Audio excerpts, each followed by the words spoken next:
देशे सूच्यौषधवितरणाभियानस्य वर्षपूर्तेः अवसरे अद्य कोविड-19 सूच्यौषधस्य एकं प्रैष्यमुद्राङ्कनं प्रख्यापयिष्यते। अधुना यावत् 63,50,कोट्यधिक-100 वितरितम् अस्ति कोविड-रोधी सूच्यौषधम्। निर्वाचनायोगेन उत्तरप्रदेशे समाजवादी पार्टी इति दलस्य महासचिवाय आदर्श आचारसंहितायाः कोविड नियमस्य च उल्लङ्घनस्य आरोपे सूचना प्रख्यापिता। निर्वाचन आचारसंहितायाः कोविड नियमस्य च उल्लङ्घनप्रकरणे दलं विरुध्य प्राथमिकी अपि पञ्जीकृता अस्ति। जनसभानां पथप्रदर्शनस्य च आयोजने प्रवर्तितः प्रतिबन्धः। भारतस्य लक्ष्यसेनः इंडिया ओपन बैडमिंटन टूर्नामेंट इति पुरुष एकल स्पर्धा श्रृंखलायाः निर्णायके चक्रे सम्प्राप्तः। तत्रैव पीवी सिन्धुः उपान्त्यचक्रे पराजयं सम्मुखी कृतवती अस्ति।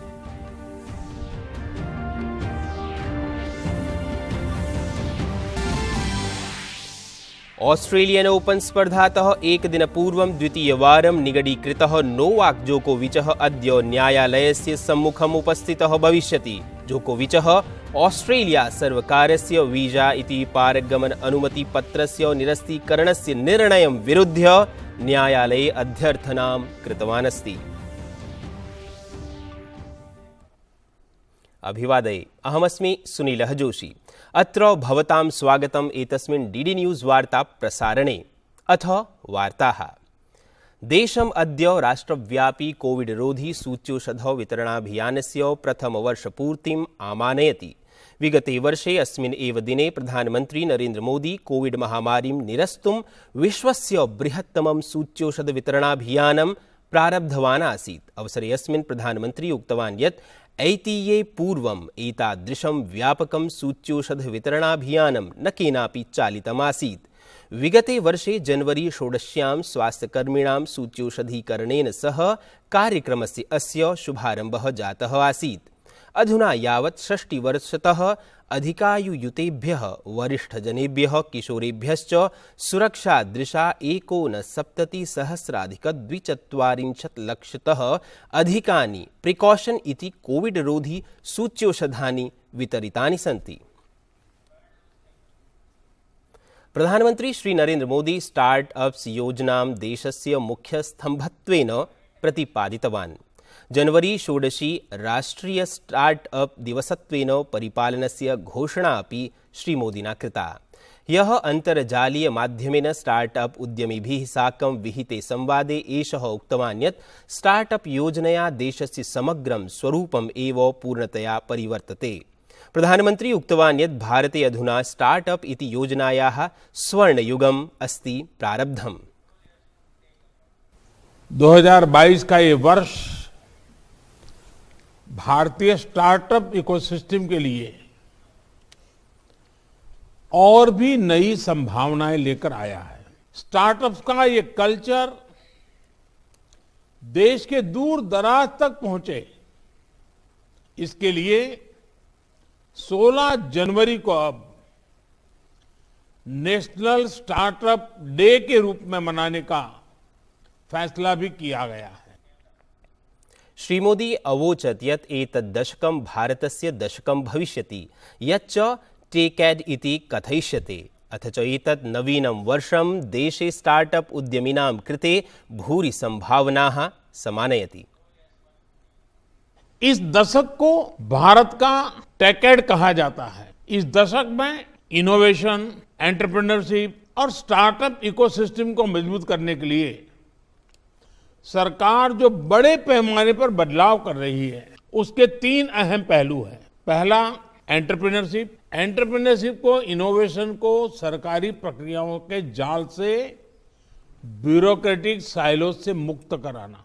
दूसरा, इनोवेशन को प्रमोट करने के लिए इंस्टीट्यूशनल मैकेनिज्म का निर्माण करना। और तीसरा, युवा इनोवेटर्स, युवा उद्यम की हैंड होल्डिंग भी करना। Startup India, stand up India जैसे प्रोग्राम ऐसे ही प्रयासों का हिस्सा है। प्रधानमंत्री प्रवर्तमानं दशकं नवाचारस्य नूतनविचारस्य च युगं प्रतिपादयन् उक्तवान् यत् ग्रामीण अर्थव्यवस्थातः उद्योगपर्यन्तम् अस्माकम् आवश्यकताः क्षमताश्च असीमिताः सन्ति। जिस स्पीड और जिस स्केल पर आज भारत का युवा स्टार्टअप बना रहा है, वो वैश्विक महामारी के इस दौर में भारतीयों की प्रबल इच्छा शक्ति और संकल्प शक्ति का प्रमाण है।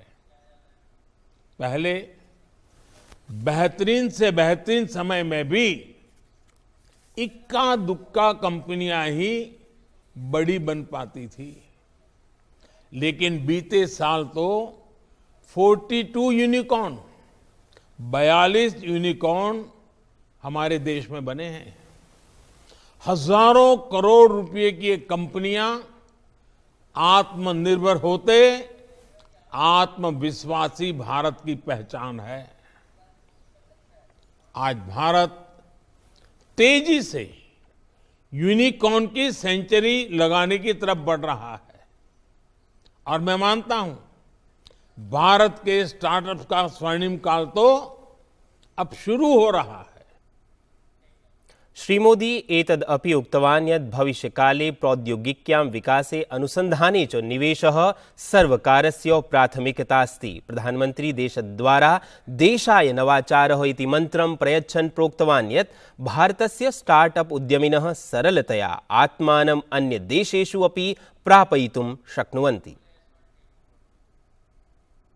इनोवेशन को लेकर भारत में जो अभियान चल रहा है, उसी का प्रभाव है कि ग्लोबल इनोवेशन इंडेक्स में भी भारत की रैंकिंग में बहुत सुधार आया है।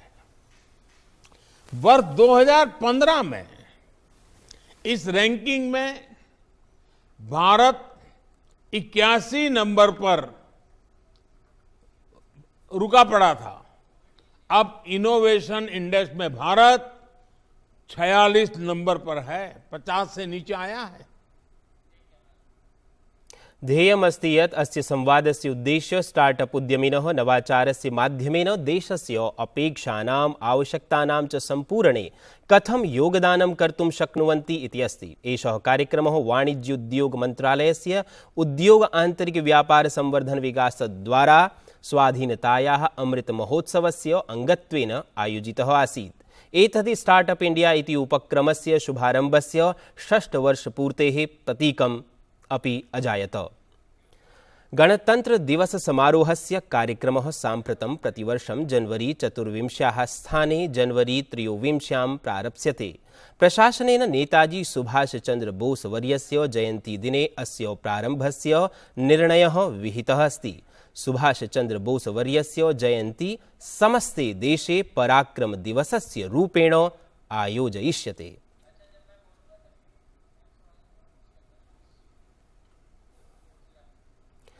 निर्वाचनायोगेन ह्यः स्वास्थ्य मंत्रालयस्य अधिकारिभिः गोवा मणिपुर पंजाब उत्तराखंड उत्तर प्रदेश राज्यानां मुख्य सचिवैः स्वास्थ्य सचिवैः मुख्य निर्वाचनाधिकारिभिश्च साकं पृथक् पृथक् अन्तर्जालीयम् उपवेशनम् आचरितम्। मुख्य निर्वाचनायुक्तः सुशील चन्द्रः, निर्वाचन आयुक्तो राजीव कुमारः, अनूप चन्द्र पाण्डेयश्च महासचिवैः सम्बद्धैः उपनिर्वाचनायुक्तैश्च साकं कोविड महामार्याः वार्तमानिकीं स्थितिं सम्भावितां भविष्यस्थितिं च अवलम्ब्य व्यापक समीक्षां कृतवन्तः। निर्वाचनपरेषु पञ्चराज्येषु जायमानां स्थितिं विशेषरूपेण ध्यात्वा एषः विचारविमर्शः कृतः अस्ति। सूच्यौषधीकरणस्य स्थितिः प्रथम द्वितीय अग्रिमपङ्क्तिस्थेभ्यः कार्यकर्तृजनेभ्यः निर्वाचनाधिकारिभ्यश्च सूच्यौषधस्य बूस्टर डोज इति प्रदानस्य कार्ययोजनायाः अपि समीक्षा जाता। निर्वाचनायोगेन आचरितम् उपवेशनं निर्वाचनपरेषु पञ्चराज्येषु जायमानां स्थितिं विशेषरूपेण ध्यात्वा एषः विचारविमर्शः कृतः अस्ति।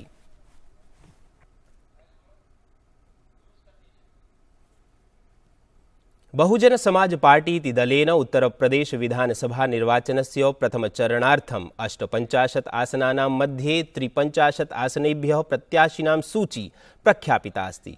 निज जन्मदिनस्य अवसरे बसपा प्रमुखा मायावती उक्तवती यत् अस्माकं दलम् एतेषु निर्वाचनेषु न केनापि दलेन साकं संयुतिं करिष्यति। पंजाबो निर्वाचनसभानां कृते कांग्रेस दलेन 86 आसनेषु प्रत्याशिनां सूची प्रख्यापिता। मुख्यमंत्री चरणजीत सिंह चन्नी चमकौर साहिब आसनात् निर्वाचनं योत्स्यति। तत्रैव पंजाब कांग्रेस अध्यक्षः नवजोत सिंह सिद्धू अमृतसर पूर्वतः प्रत्याशी कृतः अस्ति। सममेव प्रताप सिंह बाजवा कादियान आसनतः प्रत्याशी अस्ति। देशेन ह्यः भारतीय सेना दिवसः समायोजितः। 74तमे सेना दिवसावसरे सेना प्रमुख जनरल मनोज मुकुंद नरवणे, वायुसेना प्रमुख air chief marshal V R. Chaudhary, नौसेना प्रमुख एडमिरल आर. हरिकुमारश्च राष्ट्रीय युद्ध स्मारके श्रद्धांजलिं प्रदत्तवन्तः।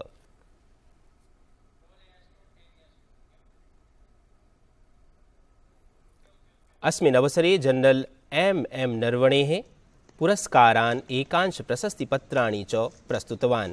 अस्मिन् अवसरे मेजर अनिल कुमाराय, मेजर महींदर सिंहाय सेना पदकं च प्रदत्तम्। सेना प्रमुख निज संबोधने हुतिंगतेभ्यः भटेभ्यः श्रद्धांजलिं प्रयच्छन् देशस्य रक्षायै सैन्यबलस्य अभियान प्रतिबद्धतां सम्रेडितवान्। देश की रक्षा एक सैनिक का सर्वोच्च धर्म है, चाहे इसके लिए उसे अपने प्राण भी क्यों ना न्योछावर करने पड़े। आज हम उन शहीदों को याद करते हैं जिन्होंने देश की रक्षा में वीरगति प्राप्त की है। उनकी शहादत समस्त देश और भारतीय सेना के लिए प्रेरणा का स्रोत है। मैं उनके परिवारों को विश्वास दिलाता हूं कि हम उनके साथ कंधे से कंधा मिलाकर हमेशा खड़े रहेंगे। नातिचिरं दिल्ली विश्वविद्यालयस्य हिंदू महाविद्यालयीयेन संस्कृत विभागेन शास्त्र विमर्श राष्ट्रीय व्याख्यानमालायाः तृतीये पुष्पे संस्कृतछन्दसां लौकिकपक्षः इति शीर्षकेन दृश्यश्रव्यपरः कार्यक्रमः सुतराम् आयोजितः। मुख्यवक्त्रा प्रोफेसर सम्पदानंद मिश्रेण महर्षेः अरविन्दस्य विरचितस्य द फ्यूचर पोएट्री इति पुस्तकम् अधिकृत्य उक्तं यत् कथं सन्ति छन्दांसि वैश्विकचेतनायाः प्रस्फुटीकरणं तद् तथ्यं स्वयं अनुभूतिसिद्धेन महर्षिणा अरविन्देन अस्ति प्रतिपादितम्। प्रोफेसर श्रीनिवास वरखेड़ी वर्येण साहित्यानुशासने छन्दसां प्रवृत्तिः प्रकृतिः च अध्यक्षीय भाषणे सुतरां प्रस्तुतीकृता। भारतस्य लक्ष्यसेनः इंडिया ओपन बैडमिंटन टूर्नामेंट इति पुरुषैकल स्पर्धा श्रृंखलायाः निर्णायके चक्रे सम्प्राप्तः। तत्रैव पी.वी. सिन्धुः उपान्त्यचक्रे पराजयं सम्मुखीकृतवती अस्ति। निर्णायकद्वन्द्वे अद्य लक्ष्यसेनस्य स्पर्धा सिंगापुरस्य विश्वविजेत्रा लोहकिन्यू इत्यमुना साकं भविष्यति। अपरत्र च महिलैकल स्पर्धायाः उपान्त्यचक्रे पी.वी. सिन्धुः थाईलैंड देशीयया सुपानिदा कटिथोंग इत्यनया पराजिता अभूत्। एतद्वार्ता संस्करणम् अधुना सम्पद्यते। अभिनववार्ताभिः सह पुनः उपस्थास्यामः।